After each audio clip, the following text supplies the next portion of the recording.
Selalu ada jawaban, selalu ada pertolongan di rumah Tuhan. Gereja JCC Cijantung menyambut Anda. Ingat selalu bahwa Tuhan Yesus Juru Selamat kita dan masuk ke dalam hati kita sehingga kita menerima keselamatan. Selamat mendengarkan dan menjadi berkat. Nah, mari kita masuk ke dalam firman Tuhan. Selama beberapa hari ini saya bertanya kepada Tuhan, dan Tuhan memberikan satu hal yang simpel sekali, sangat simpel sekali, dan saya berharap kita menerima firman ini.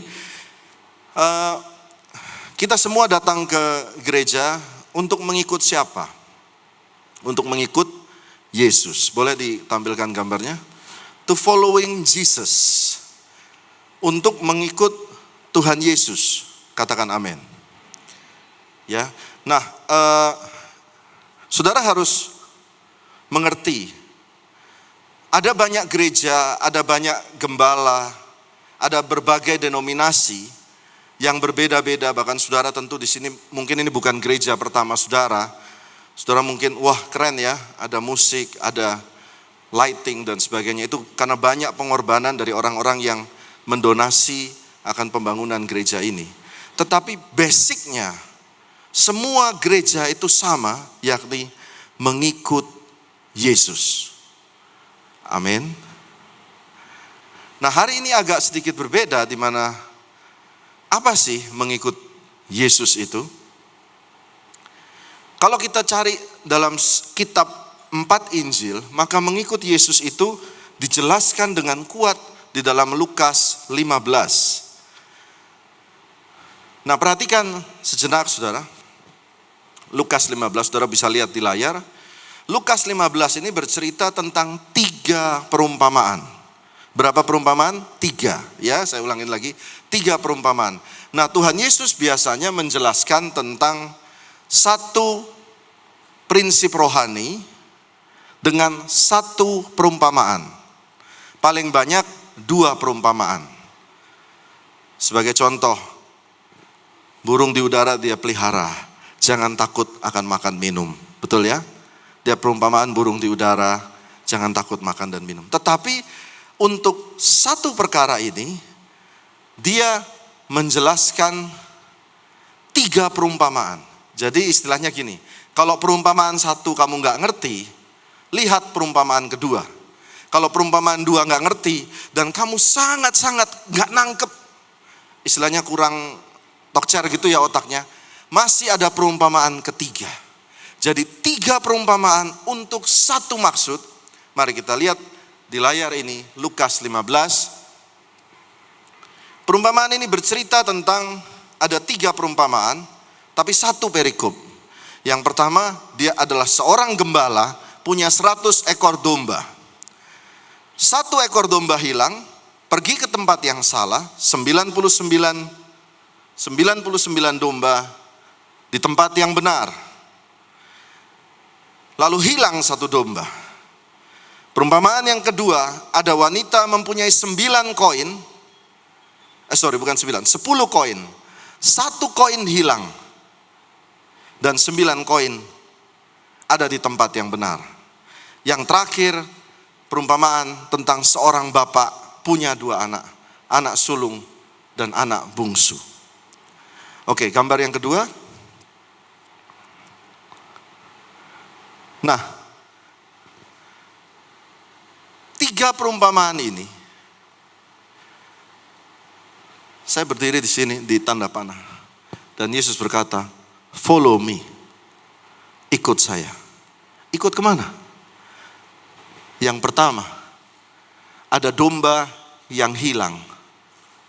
Itu tugas kita semua orang Kristen. Katakan amin.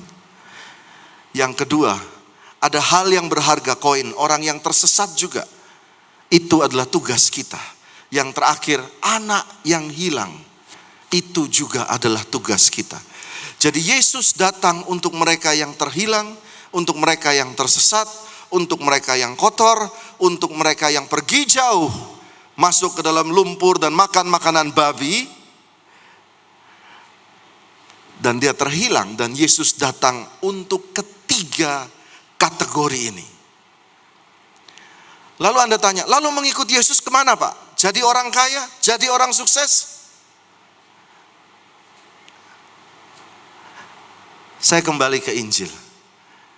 Ikut Tuhan Yesus adalah menolong orang yang susah, menolong orang yang hilang, menolong orang yang tersesat, menolong orang yang berdosa. Yang setuju dengan firman ini boleh kasih tepuk tangan buat Tuhan.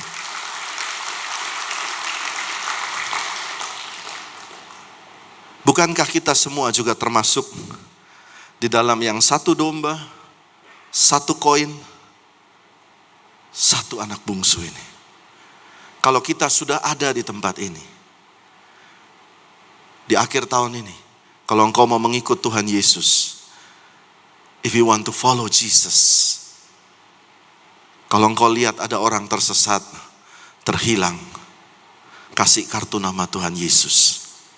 Katakan amin. Boleh saya berdoa buat Bapak? Pak susah, ayo ke gereja, ayo sembahyang. Kalau dia udah susah, jangan diinjek lagi.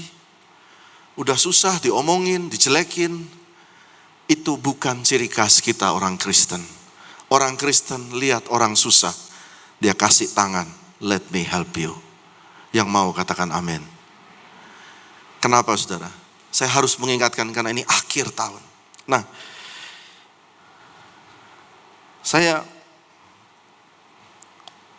firman ini sederhana. Orang yang terhilang, orang yang dalam dosa, orang yang tidak berharga, kita datang bawa pada Yesus. Tetapi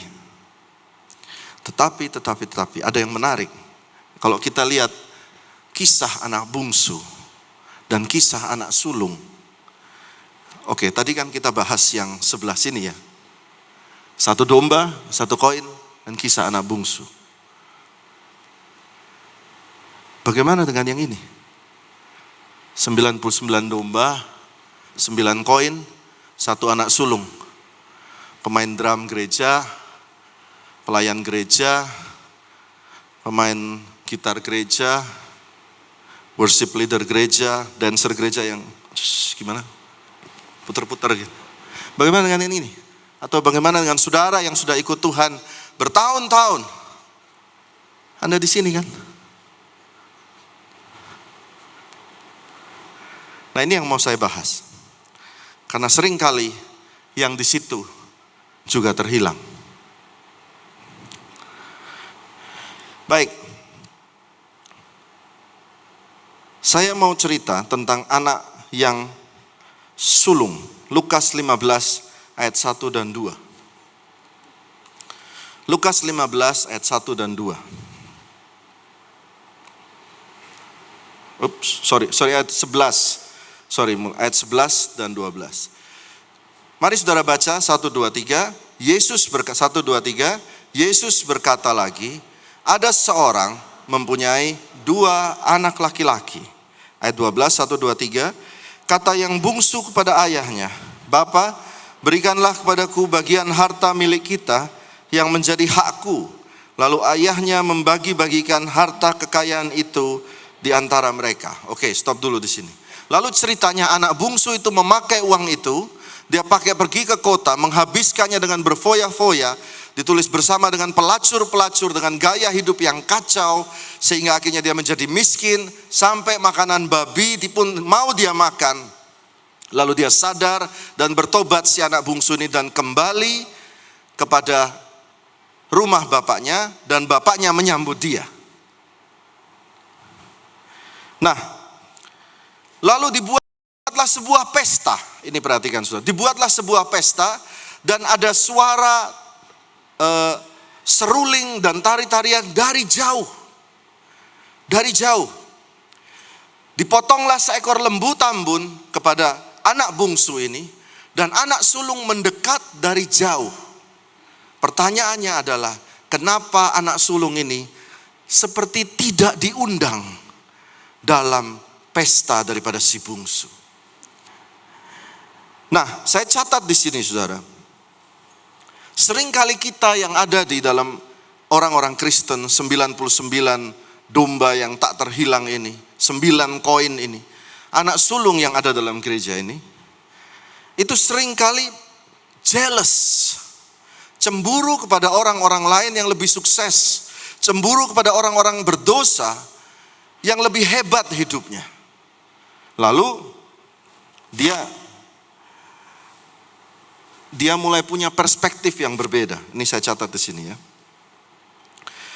Perspektif yang pertama adalah dia memandang orang lain dengan sudut pandang dirinya sendiri. Nah, saudara, saya mau saudara koreksi di akhir tahun ini. Dia memandang orang lain dengan sudut pandang dirinya sendiri. Lihat Lukas 15 ayat 30. Tetapi baru saja datang anak bapak, ini dia bilang, anak bapak yang bungsu itu memboroskan harta kekayaan bapak bersama-sama dengan pelacur-pelacur. Maka bapak menyembelih anak lembu tambun itu untuk dia. Saya yang berdoa, saya yang berpuasa. Kok teman saya yang berdosa itu punya istri 3, kok malah beli mobil baru? Baru saja anak bapak telah memboroskan harta. Dia memandang orang dari sudut pandang dirinya sendiri.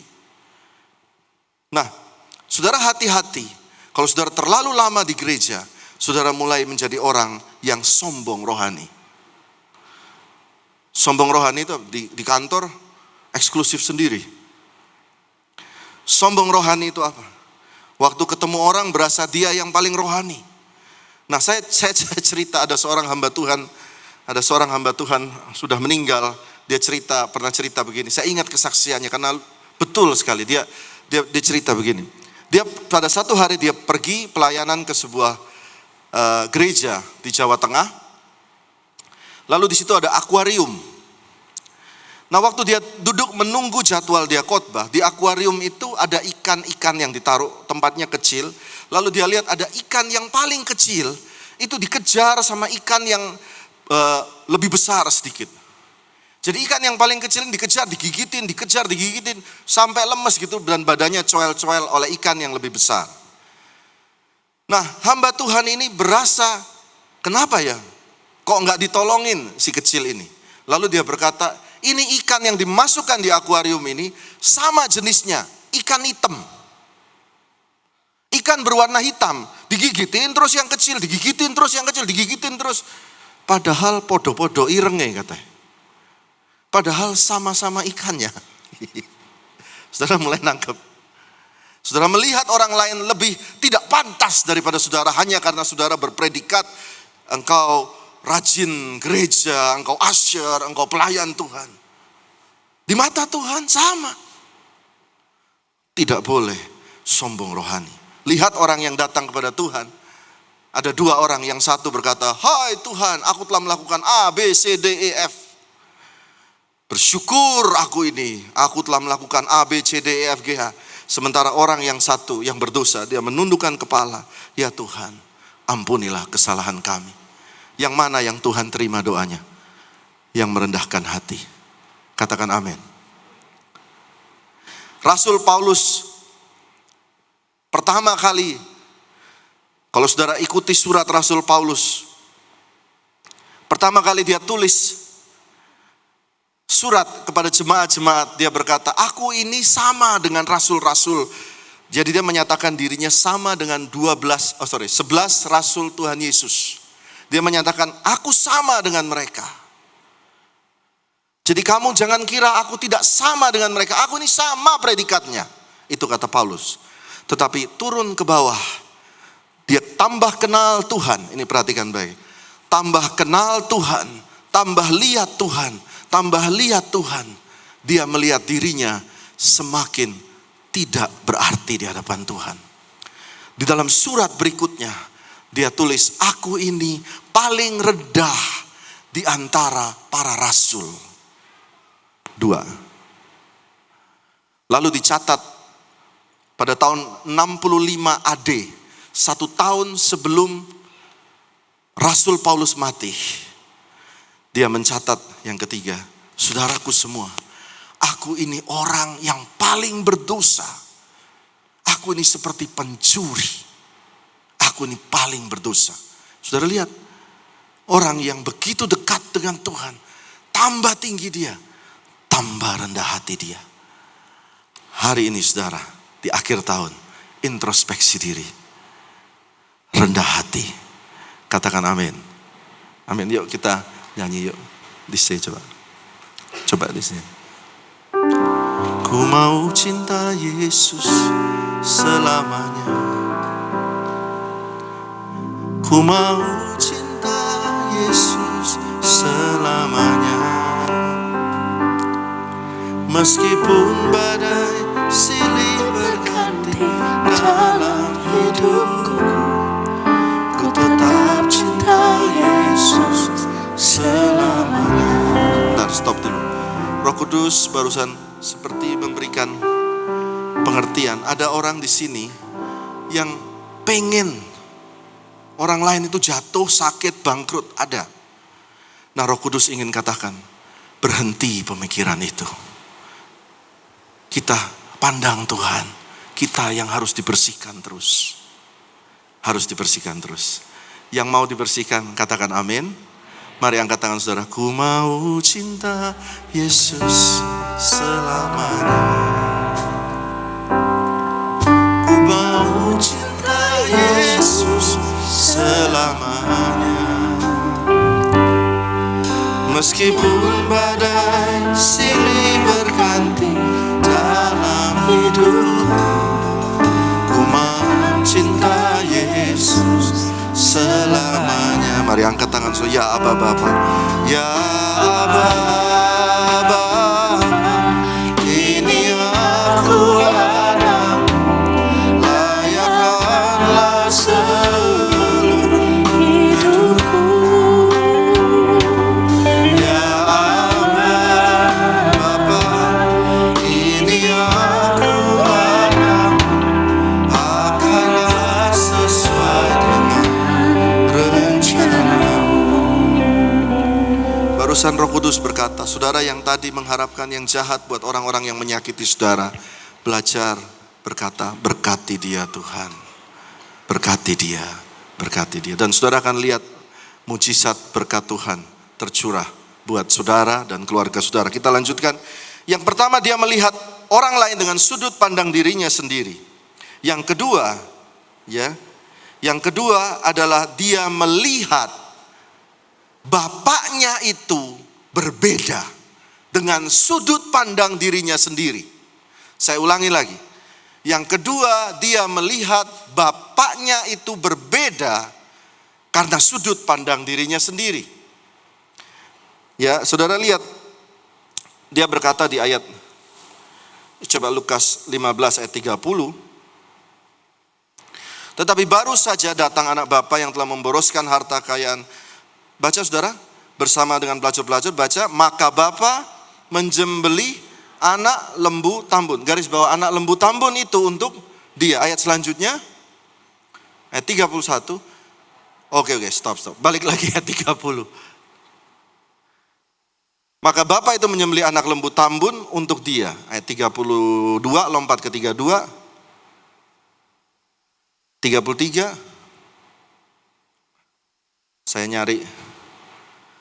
Oh, udah habis ya? Oke. Berarti bukan ayat itu, ayat 29. Maaf ya saudara ya. Ayat 29, Lukas 15 ayat 29. Coba saudara baca. Telah bertahun-tahun aku melayani Bapa dan belum pernah aku melanggar perintah Bapa. Aku pelayanan tiap minggu. Yuk, koreki. Aku pelayanan tiap minggu. Mana tuh? Dodok ya. Aku gak pernah ngapa-ngapain. Setia sama gereja, tetapi kepadaku belum pernah Bapa berikan seekor anak kambing untuk bersuka cita dengan sahabat-sahabatku. Keirian, jealous sama orang, sakit hati sama orang, menutup perspektif anak ini terhadap bapaknya. Nah, mari saudara lihat Lukas 15 ayat 1 dan 2. Benarkah perkataan ini? Lukas 15 ayat 1 dan 2. Lukas 15 ayat 11 dan 12. Yesus berkata lagi, ada seorang mempunyai 2 anak laki-laki. Saya baca lagi. 2 anak laki-laki. Berapa banyak? 2. Ayat 12. Kata yang bungsu kepada ayahnya, Bapak berikan kepadaku bagian harta milik kita yang menjadi hakku. Lalu baca ayat ini, lalu ayahnya, saudara baca, lalu ayahnya ngapain? Bagikan harta kekayaan itu di antara mereka. Mereka itu siapa? Mereka itu dua anak itu. Jadi sebenarnya sudah dibagi. Jadi bohong kalau dia bilang dia nggak punya anak lembu tambun. Itu karena sakit hatinya dia. Saudara punya semua ini sudah diberkati. Katakan amin. Mungkin saudara kurang waktu yang tepat. Koneksi yang tepat. Saudara perlu hikmat. Bukan nyalain orang lain. Katakan amin. Hati-hati kalau perspektif saudara terhadap Allah Bapak kita itu berbeda. Bapaknya udah bagi kok. Jangan sampai punya perspektif yang berbeda. Nah, yang terakhir. Udah sampai terakhir saudara. Lalu nanti saudara pulang. Hari ini gereja saya dan istri membagikan makan siang buat saudara. Saudara pulang, makan siang tujuannya apa saudara? Waktu saudara makan dari gereja, saudara tahu Tuhan mau memberikan saudara kekuatan untuk masuk 2022. Berikan tepuk tangan buat Tuhan Yesus. To strengthen you, supaya saudara ingat, Tuhan memberi makanan dan ada makanan di rumah Tuhan. Meskipun istri saya yang bayar. Nanti saya dipotong biaya kopi saya. Tapi demi saudara, ini curhat apa-apa ya saya nggak tahu. Oke, yang terakhir, bagian terakhir ini menarik sekali. Pada satu waktu Tuhan Yesus membasuh kaki murid-muridnya. 12 murid-muridnya satu persatu dibasuh dengan handuk ya, mungkin handuk atau kain. Ya, dia basuh kaki murid-muridnya yang kotor. 12 muridnya. Dan saudara tahu, kaki itu dalam segala macam budaya, kaki itu sesuatu yang kotor. Sesuatu yang tidak layak. Saudara kalau ketemu sama pejabat ya, ini ada tamu, ada besan kami dari Pulau Rote, seorang pengusaha dari Pulau Rote, pengusaha proyek-proyek begitu. Kalau berhadapan dengan pejabat-pejabat, ya ada Pak Ryan juga ketemu bos-bos begitu ya, ketemu proyek. Saudara berani angkat kaki gak? Gak berani ya. Karena kaki itu dianggap tidak sopan begitu ya. Ada orang yang menunjuk dengan kaki itu juga tidak sopan. Nah, tapi Yesus membasuh kaki murid-muridnya. Nah, perhatikan baik-baik. Yesus juga membasuh kaki Petrus yang kemudian menyangkal dia. Lalu Yesus juga membasuh kaki Yudas Iskariot yang jelas-jelas akan mengkhianati dia. Dia basuh kakinya. Saudara tahu apa maksudnya dibasuh kakinya ini? Di dalam Kejadian pasal berapa itu saya lupa. Coba ada gambarnya ular. Dikatakan ular itu menggigit tumit daripada manusia. Tetapi juga disebutkan bahwa keturunanmu akan meremukkan kepalanya. Artinya meremukkan maut. Tuhan Yesus menghancurkan kuasa maut dengan bangkit dari mati. Tetapi disebut ular itu menggigit tumitmu. Oke, apa maksudnya menggigit tumit? Menggigit tumit itu membuat orang itu nggak bisa jalan lurus. Saya baru mengerti 2-3 hari ini tumit kanan saya sakit sekali. Lalu Tuhan kasih firman ini, saya baru mengerti. Oh, tumit itu karena Yudas itu tumitnya digigit oleh ular, maka dia itu akhirnya mengkhianati Tuhan Yesus. Nah, saudara, anak sulung tidak suka melihat adiknya itu dibalut tumitnya. Saudara nangkep ya? Waktu dia berdosa, dia gak suka lihatnya. Karena itu dia tidak diundang. Padahal dalam budaya Timur Tengah harusnya kakak sulung, anak yang pertama menjadi kepala pesta. Tapi dia tidak diundang karena sebenarnya dia tidak suka melihat adiknya dipulihkan. Hati-hati saudara. Engkau harus punya sikap dan sifat melihat orang lain diangkat. Jangan punya sifat julid, iri hati, sakit hati, sehingga membuat engkau, perhatikan ini, tidak diundang oleh bapakmu dalam pesta yang dia siapkan. Katakan amin. Saya mau kita semua diundang Tuhan dalam pesta yang dia siapkan. Katakan amin. Mengampuni supaya Bapakmu di surga mengajakmu dalam pesta. Bahkan pada bagian terakhir dari firman siang ini, Matius 18.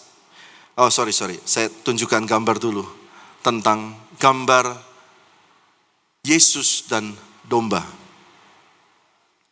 Seringkali dikatakan Yesus itu menggendong domba yang tersesat, mencari domba yang tersesat. Tadi kan perumpamaan domba, mata uang koin, dan manusia.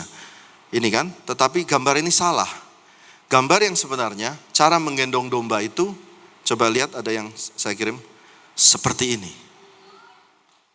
Saudara tahu kenapa digendong seperti ini? Karena biasanya kakinya itu luka. Seperti tumit tadi, luka. Waktu luka, kita pengikut Kristus, gendong. Tetapi pagi hari ini, aduh Tuhan. Bro, C.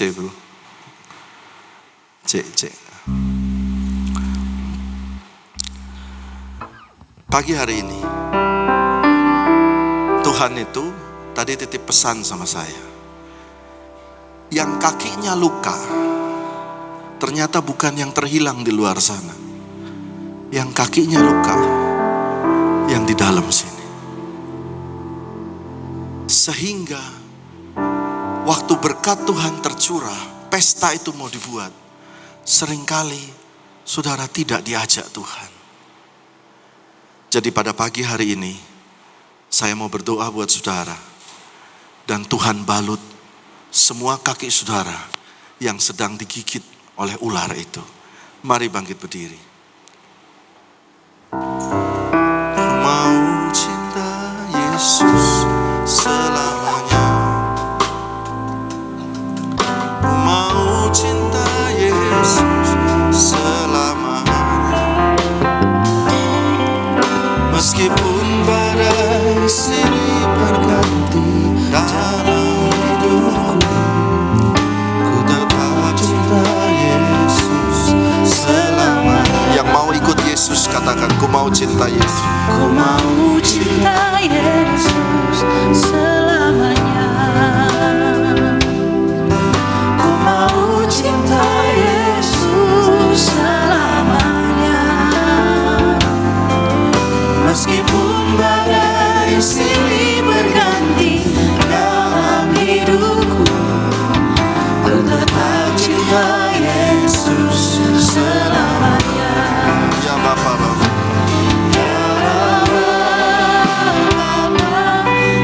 Ini aku anakmu, layakanlah seluruh hidupku.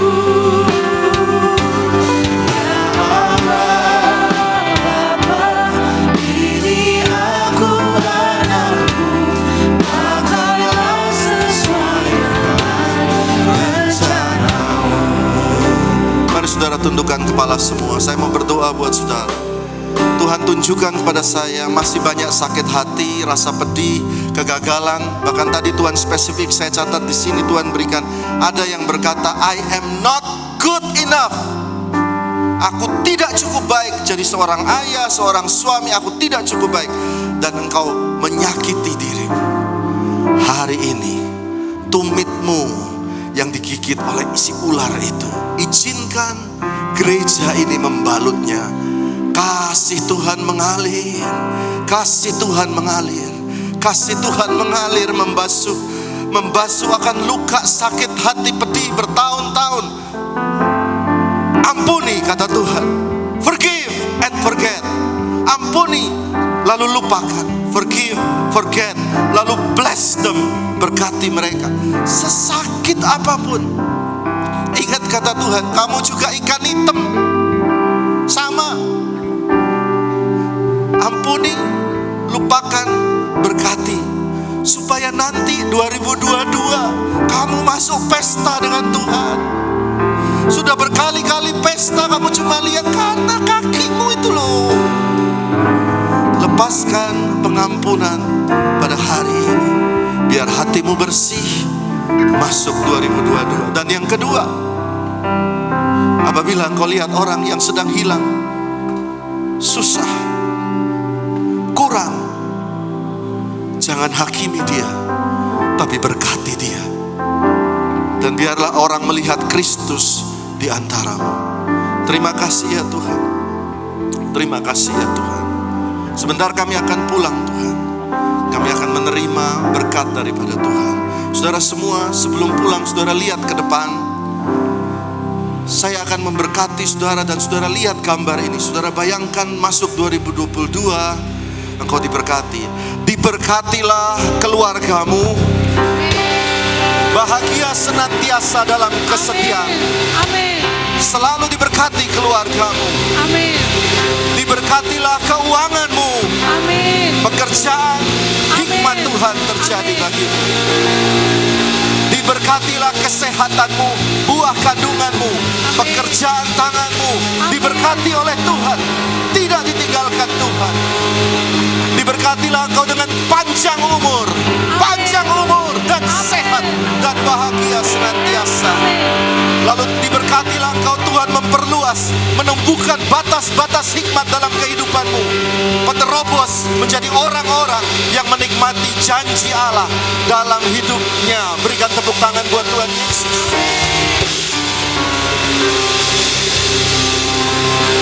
Tuhan memberkati engkau, Tuhan melindungi engkau, Tuhan menyinari engkau dengan wajahnya dan memberi engkau kasih karunia.